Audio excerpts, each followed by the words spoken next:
Match ibanza irangiye ari kimwe cya Singida United ku busa bwa Rayon Sports. Ubwo ni ukuvuga ngo imikino yo kwishyura kabisa izaba muri weekend itaha.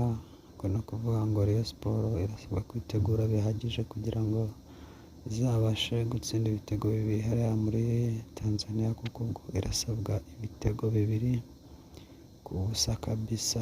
Ubwo ni ukuvuga ngo rero birasanga umutube hafi kabisa 5/5 ugakora subscribe hano kuri YouTube channel yacu Aloys 250 bisanzwe, kugira ngo tubana mu biganiro bisanzwe bya buri munsi kabisa.